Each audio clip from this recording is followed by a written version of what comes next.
Sir Zion அப்படின்னு ஒருத்தர் கேட்டிருக்காரு சார். சார் நான் ஹோமோசெக்ஸ் ஸ்டார்ட் பண்ணி மேரேஜ் ஆயிடுச்சு. இப்போ ஒய்ஃப் கூட செக்ஸ் பண்ணும்போது சரியா பண்ண முடியல அப்படிங்கிற மாதிரி இருக்கு. உங்களுக்கு பழைய ஹோமோசெக்சுவல் பற்றிய அந்த கடுமையான மன அழுத்தமும் ஒரு பக்கம் இருக்கும். ரெண்டாவது சில பேருக்கு தன்னின மோகிகள் அப்படின்னு சொல்லுவாங்க. ஹோமோசெக்சுவல் தன்னின மோகிகள் அப்படின்னு தமிழில் மொழிபெயர்ப்பாங்க. ஆண் மேலே தான் ஒரு ஆர்வம் அதிகமாக இருக்கும்.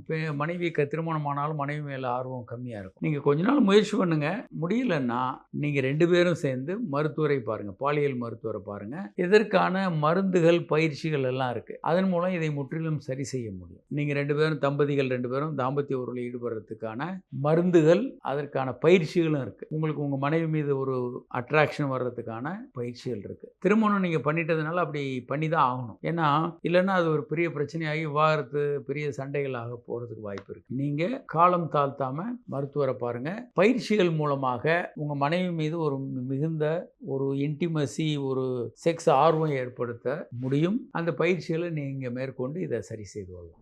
சார் மிஸ்டர் இலக்கியன் அப்படின்னு ஒருத்தர் கேட்டிருக்காரு சார். ஐயா, என் ஆண் உறுப்பு விரைப்புத்தன்மை பெண் உறுப்பில் செலுத்தியவுடன் இமீடியட்டாக எனக்கு விரைப்புத்தன்மை போயிடுது அப்படிங்கிறார்.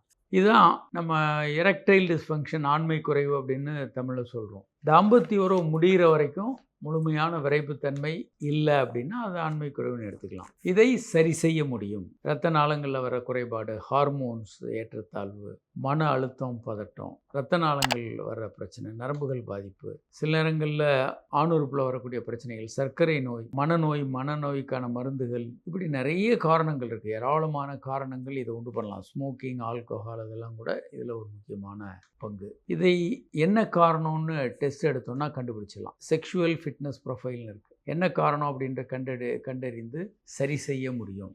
அதனால் நீங்கள் உங்கள் செக்ஸை முழுமையாக சரி செய்து கொள்ளலாம். அப்படி சரி செய்ய வேண்டியது முக்கியமானதும் கூட. ஏன் அப்படின்னா ஆண்மை குறைவு என்பது இருதய நோயினுடைய, ஹார்ட் அட்டாக்கினுடைய முன்னோடியாக இருக்கலாம். முதல்ல ஆண்மை குறைவு வரும், அப்புறம் ஹார்ட் அட்டாக் வரும். அதனாலேயும் இதை நம்ம காரணங்களை கண்டறிந்து இதை சரி செய்து கொள்ள வேண்டும்.